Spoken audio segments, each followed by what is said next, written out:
Systemic स्टॅकमध्ये स्वागत. माझे नाव आसावरी बापट आहे. सिस्टम इंजिनिअरिंग सिरीजच्या 15व्या भागात आपण एपीआय कंपोजिशन पाहणार आहोत. मायक्रो सर्व्हिसेस म्हणजे डेटा विखुरलेला असतो, त्यामुळे रिस्पॉन्स एकत्र करणे महत्त्वाचे ठरते. हे तंत्र मुलाखतींमध्ये तुमची प्रगल्भता सिद्ध करेल. या धड्याची सुरुवात आपण फ्रंटेंडच्या समस्यांपासून करूया. मोबाईलवरून युजर, ऑर्डर आणि कॅटलॉगसारख्या अनेक सर्व्हिसेसना थेट कॉल करणं परफॉर्मन्ससाठी घातक का ठरते हे आपण पाहू. आपण एपीआय कॉम्पोजिशन पॅटर्न समजून घेऊ, जिथे एक ॲग्रिगेटर सर्व्हिस डेटा एकत्र करण्याचं काम करते, अगदी जुन्या मोनोलिथिक डेटाबेससारखे. चॅटी कम्युनिकेशनकडून चंकी कम्युनिकेशनकडे वळणं आणि लेटन्सी कमी करण्यासाठी पॅरलल रिक्वेस्ट्स का महत्त्वाच्या आहेत हे तुम्हाला समजेल. एकरी सर्व्हिस गॅमन असल्यास पार्शियल रिस्पॉन्स आणि फॉलबॅक वापरून यूआय चालू कसा ठेवायचा हेही आपण शिकू. सोबतच कॅशिंग स्ट्रॅटेजी आणि ग्राफ क्यूएल या पर्यायावरही चर्चा करू.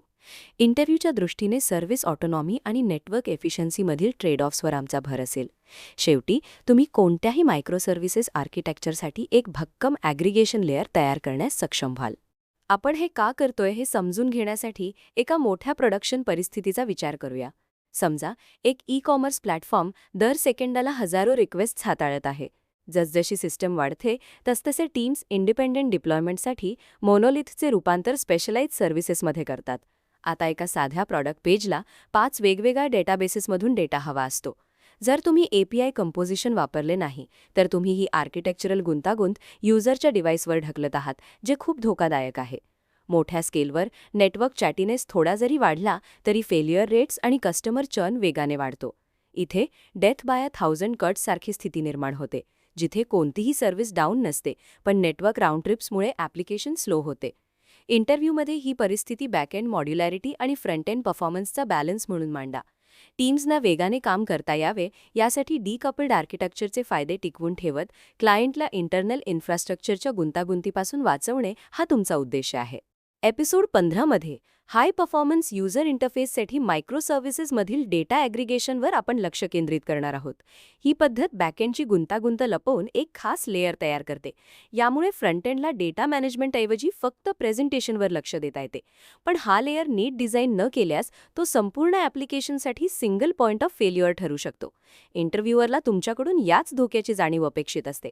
स्टॅकमध्ये नवीन मोनोलिथ न बनवता डेटा कसा एकत्र करायचा हे तुम्हाला दाखवावे लागेल. आपण अनेक मायक्रो सर्व्हिसेसमधून डेटा मिळवून तो एका क्लीन रिस्पॉन्समध्ये कसा विलीन करायचा हे पाहू. बॅकएंड सर्व्हिसेस स्वतंत्र ठेवून युजरला अखंड अनुभव देणे हे आपले ध्येय आहे. हा समतोल साधणे कठीण आहे, पण हेच एका सिनियर इंजिनिअरचे कौशल्य आहे. तुमचा ॲग्रिगेटर फास्ट आणि रेझिलियंट बनवण्यासाठी आपण खास स्ट्रॅटेजीज पाहणार आहोत. समजा तुम्ही एक मॉडर्न मोबाईल ॲप बनवताय आणि चेकआउट स्क्रीन डिझाईन करताय. ही एकच स्क्रीन दाखवण्यासाठी ॲपला 3 वेगवेगळ्या ठिकाणांहून डेटा हवाय. पत्त्यासाठी युजर सर्व्हिस, कार्डसाठी ऑर्डर सर्व्हिस आणि फोटोंसाठी कॅटलॉग सर्व्हिस. जर तुमच्याकडे ॲग्रिगेशन स्ट्रॅटेजी नसेल तर मोबाईल क्लायंटला 3 वेगळ्या नेटवर्क रिक्वेस्ट मॅनेज कराव्या लागतील. हाय लेटन्सी मोबाईल नेटवर्कवर हे एखाद्या भयानक स्वप्नासारखं आहे. प्रत्येक रिक्वेस्टसाठी वेगळं टीसीपी हँडशेक आणि टीएलएस निगोसिएशन लागतं, ज्यामुळे बॅटरी लवकर संपते आणि यूआय स्लो होतं. यालाच आपण फ्रंट एंड नाईटमेअर म्हणतो. यामुळे फक्त युजर एक्सपिरियन्सच खराब होत नाही, तर फ्रंट एंड कोडसुद्धा खूप कॉम्प्लेक्स होतो, कारण डेव्हलपर्सना हे सर्व कॉल्स आणि एरर स्टेट सांभाळावे लागतात. एक सर्व्हिस स्लो झाली तरी पूर्ण पेज हँग होतं. इंटरव्ह्यूसाठी हा बॉटलनेक समजून घेणं महत्त्वाचं आहे, कारण यावरूनच कळतं की डिस्ट्रीब्युटेड सिस्टममध्ये डेटा फेचिंगचं काम फक्त क्लायंटवर का सोडू नये.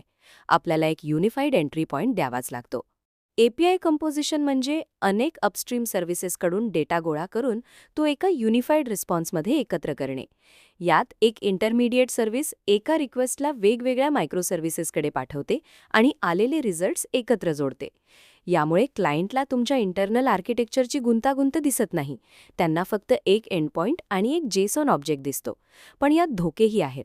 जर ॲग्रिगेटर एसिंक्रोनस नसेल तर तो प्रत्येक रिक्वेस्टला ब्लॉक करेल आणि लॅटन्सी वाढेल. इंटरव्ह्यूमध्ये हे आवर्जून सांगा की ॲग्रिगेटर फक्त डेटा आणत नाही, तर तो ट्रान्सफॉर्म आणि फिल्टरही करतो, जेणेकरून क्लायंटला नेमका हवा तेवढाच डेटा मिळेल. यामुळे पेनोड साईज कमी होऊन परफॉर्मन्स सुधारतो. आपण डेटा जॉईन करण्याचे कठीण काम डेटाबेस किंवा क्लायंटकडून काढून एका स्पेशलाइज्ड सर्व्हिस लेयरकडे सोपवतो. तांत्रिकदृष्ट्या API कॉम्पोजिशन हा असा पॅटर्न आहे जिथे एक विशेष सर्व्हिस जॉइन पॉइंट म्हणून काम करते.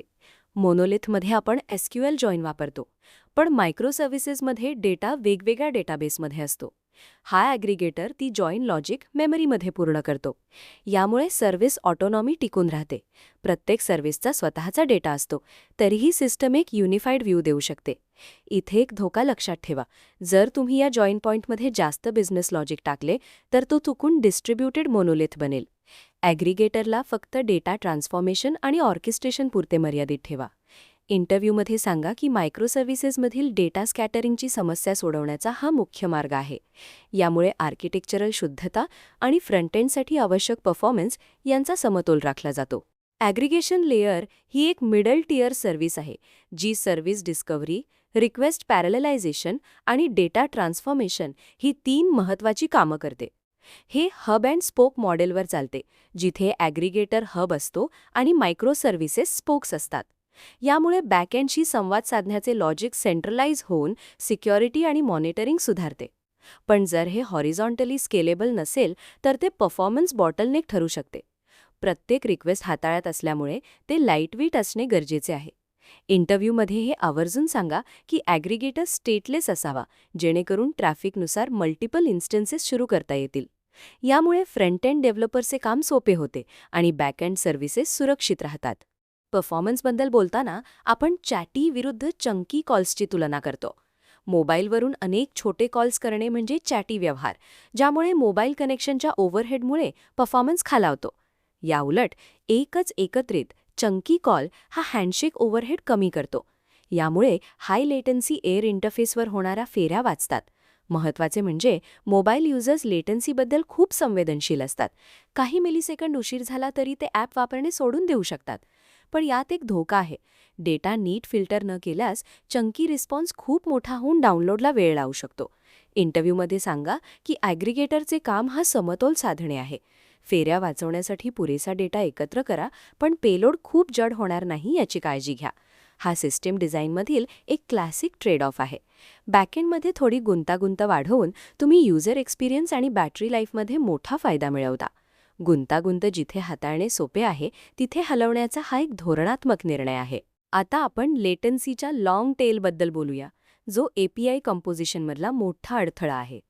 जेव्हा तुमचा ॲग्रिगेटर अनेक अपस्ट्रीम सर्व्हिसेसना एकाच वेळी रिक्वेस्ट पाठवतो, तेव्हा एकूण रिस्पॉन्स टाईम हा सर्वात संथ सर्व्हिसवर अवलंबून असतो. समजा युजर आणि कॅटलॉग सर्व्हिसेस 50 मिलीसेकंदात रिस्पॉन्स देतात, पण ऑर्डर सर्व्हिसला 500 मिलीसेकंड लागतात, तर युजरला पूर्ण अर्धा सेकंद वाट पाहावीच लागेल. इथे पॅरलल एक्झिक्युशन ही केवळ सोय नसून गरज आहे. जर तुम्ही हे कॉल्स एकामागून एक केले तर लेटन्सी वाढत जाईल आणि परफॉर्मन्स पूर्णपणे कोलमडेल. इंटरव्ह्यूमध्ये सांगा की या फॅन आउट पॅटर्नमुळे कॅस्केडिंग डिलेचा धोका असतो. जर एखादी सर्व्हिस डेटाबेस लॉकमुळे स्लो झाली तर ती ॲग्रिगेटरचे रिसोर्सेस अडकवून ठेवू शकते. एक संथ डिपेंडन्सी पूर्ण युजर एक्सपिरियन्स खराब करू नये म्हणून तुम्हाला कडक टाईमआउट्स आणि हेजिंग वापरावे लागेल. हे टायमिंग नीट मॅनेज करणे म्हणजेच स्नॅपी इंटरफेस आणि स्लो इंटरफेसमधला फरक आहे. लॅटन्सी अजून कमी करण्यासाठी ॲग्रिगेटर फायनल रिझल्ट कॅश करू शकतो. यासाठी आपण रेडिससारख्या फास्ट इन मेमरी स्टोअरमध्ये मर्ज केलेला रिस्पॉन्स सेव्ह करतो. यामुळे प्रॉडक्ट डिस्क्रिप्शन किंवा युजर प्रोफाईलसारख्या वारंवार न बदलणाऱ्या डेटासाठी अपस्ट्रीम सर्व्हिसेसना पुन्हा पुन्हा कॉल करावे लागत नाहीत. पण इथे कॅश इनकन्सिस्टन्सीचा धोका असतो. समजा कॅटलॉग सर्व्हिसने किंमत बदलली, पण ॲग्रिगेटर जुनाच डेटा दाखवत असेल तर मोठी समस्या होऊ शकते. इंटरव्ह्यूमध्ये तुम्हाला TTL किंवा इव्हेंट ड्रिव्हन अपडेट्ससारख्या कॅश इनव्हॅलिडेशन स्ट्रॅटेजीजवर बोलावं लागेल. तुम्ही बॅकएंडवरचा लोड कमी करून युजर्सना सुपरफास्ट रिस्पॉन्स देत आहात. पण लक्षात ठेवा की कॅशिंगमुळे सिस्टम गुंतागुंतीची होते. परफॉर्मन्स आणि अचूक डेटा यातील योग्य बॅलन्स साधणे महत्त्वाचे आहे. पार्शियल फेलियर्स हाताळणे हीच तुमच्या आर्किटेक्चरची खरी कसोटी असते. समजा ऑर्डर सर्व्हिस डाऊन आहे, पण युजर आणि कॅटलॉग सुरू आहेत, तर काय होईल? अशा वेळी पूर्ण रिक्वेस्ट फेल करायची की रिकाम्या फील्डसह अर्धवट रिस्पॉन्स द्यायचा हे ॲग्रिगेटरने ठरवले पाहिजे. लक्षात ठेवा, एखादी छोटी माहिती नसण्यापेक्षा पूर्ण पेज क्रॅश होणे जास्त वाईट असते. डिस्ट्रीब्युटेड सिस्टम्समध्ये हे नेहमी घडते. तुम्ही यासाठी तयार नसाल तर एका छोट्या सर्व्हिसमुळे पूर्ण फ्रंट एंड बंद पडू शकतो. इंटरव्ह्यूमध्ये नलेबल फील्ड्स किंवा डिफॉल्ट व्हॅल्यूज कशा डिझाईन करायच्या हे नक्की सांगा. यामुळे युजरला त्याचे प्रोफाईल आणि प्रॉडक्ट डिटेल्स दिसतील आणि ऑर्डर सेक्शनमध्ये फक्त एरर मेसेज येईल. यालाच ग्रेसफुल डिग्रेडेशन म्हणतात. नेटवर्कमधील अडथळ्यांना तोंड देत सिस्टम कशी टिकवून ठेवायची हे समजणे महत्त्वाचे आहे. अशा सिनारिओचा विचार करणे म्हणजे तुम्हाला प्रोडक्शनमधील वास्तवाची जाण आहे असा मेसेज इंटरव्ह्यूअरला जातो. आत्ता आपण ज्या फेलियर्सबद्दल बोललो त्यांना हाताळण्यासाठी तुम्हाला सर्किट ब्रेकर्स आणि फॉलबॅकसारखी रेझिलियन्स पॅटर्न वापरावे लागतील. सर्किट ब्रेकर अपस्ट्रीम सर्व्हिसचा फेलियर रेट ट्रॅक करतो आणि तो मर्यादेबाहेर गेला की ट्रिप होतो, ज्यामुळे पुढचे कॉल्स थांबतात आणि रिसोर्सेस वाया जात नाहीत. यामुळे त्या सर्व्हिसला रिकवर व्हायला वेळ मिळतो आणि तुमचा ॲग्रिगेटर हँग होत नाही. सर्किट ओपन असताना तुम्ही फॉलबॅक म्हणून एखादी डिफॉल्ट व्हॅल्यू देऊ शकता. उदाहरणार्थ, रेकमेंडेशन सर्व्हिस डाऊन असेल तर तुम्ही पॉप्युलर आयटम्सची हार्डकोडेड लिस्ट दाखवू शकता. पण लक्षात ठेवा, फॉलबॅक स्वतः स्लो किंवा अनरिलायबल नसावा. इंटरव्ह्यूमध्ये सांगा की बॅकएंडमध्ये समस्या असतानाही हे पॅटर्न्स सिस्टम स्टेबल ठेवतात. टाइमआउट्स, सर्किट ब्रेकर्स आणि फॉलबॅक्स वापरून तुम्ही मायक्रो सर्व्हिसेसमध्ये एक भक्कम ॲग्रिगेशन लेयर तयार करू शकता. कस्टम ॲग्रिगेशन सर्व्हिसेसला GraphQL हा एक लोकप्रिय पर्याय आहे. यात क्लायंट एकाच क्वेरीमध्ये नेमका कोणता डेटा हवा आहे हे ठरवू शकतो. GraphQL सर्व्हर स्वतः ॲग्रिगेटर म्हणून काम करतो आणि वेगवेगळ्या सर्व्हिसेसमधून डेटा मिळवतो.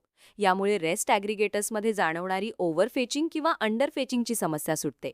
पण याचे काही तोटेही आहेत. रेस्टच्या तुलनेत याचे कॅशिंग कठीण असते आणि नेस्टेड क्वेरीजमुळे बॅकएंडवर लोड येऊ शकतो. इंटरव्ह्यूमध्ये GraphQL आणि कस्टम ॲग्रिगेटरची तुलना विचारल्यास फ्रंटएंडची लवचिकता विरुद्ध बॅकएंडची गुंतागुंत यावर भर द्या.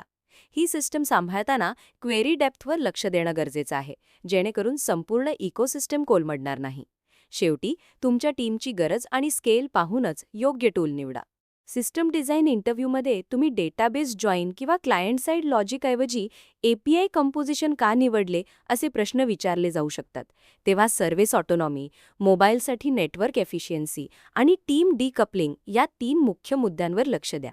हे जॉईन लॉजिक अशा लेयरवर नेते जे नेटवर्कसाठी ऑप्टिमाइज केलेले असते. यामुळे बॅकएंड टीम्स मोबाईल ॲप न तोडता डेटा स्कीमा बदलू शकतात, कारण ॲग्रिगेटर एक स्टेबल ॲब्स्ट्रॅक्शन देतो. पण सावध रहा, ॲग्रिगेटर बॉटलनेक किंवा बिझनेस लॉजिकचे डम्पिंग ग्राउंड बनू शकतो. तुमचं उत्तर हे केवळ सोयीसाठी नसून डिस्ट्रीब्युटेड सिस्टम आणि नेटवर्क लॅटेन्सीमधील ट्रेड ऑफ मॅनेज करण्यासाठीची स्ट्रॅटेजी आहे हे दाखवून द्या. डेटाबेसपासून युजर स्क्रीनपर्यंतचा तुमचा सर्वांगीण विचार आणि परफॉर्मन्स व मेंटेनन्सवर आधारित स्पष्ट तर्कच इंटरव्ह्यूअरला अपेक्षित असतो. शेवटी API कंपोजिशनच्या काही बेस्ट प्रॅक्टिसेस पाहूया. पहिली गोष्ट, ॲग्रिगेटरमधील लॉजिक कमीत कमी ठेवा. ते फक्त ऑर्केस्ट्रेशनसाठी असावे, बिझनेस रूलसाठी नाही. दुसरे म्हणजे शक्य तिथे एसिंक्रोनस नॉन ब्लॉकिंग कॉल्स वापरा, जेणेकरून IOसाठी रिसोर्सेस वाया जाणार नाहीत.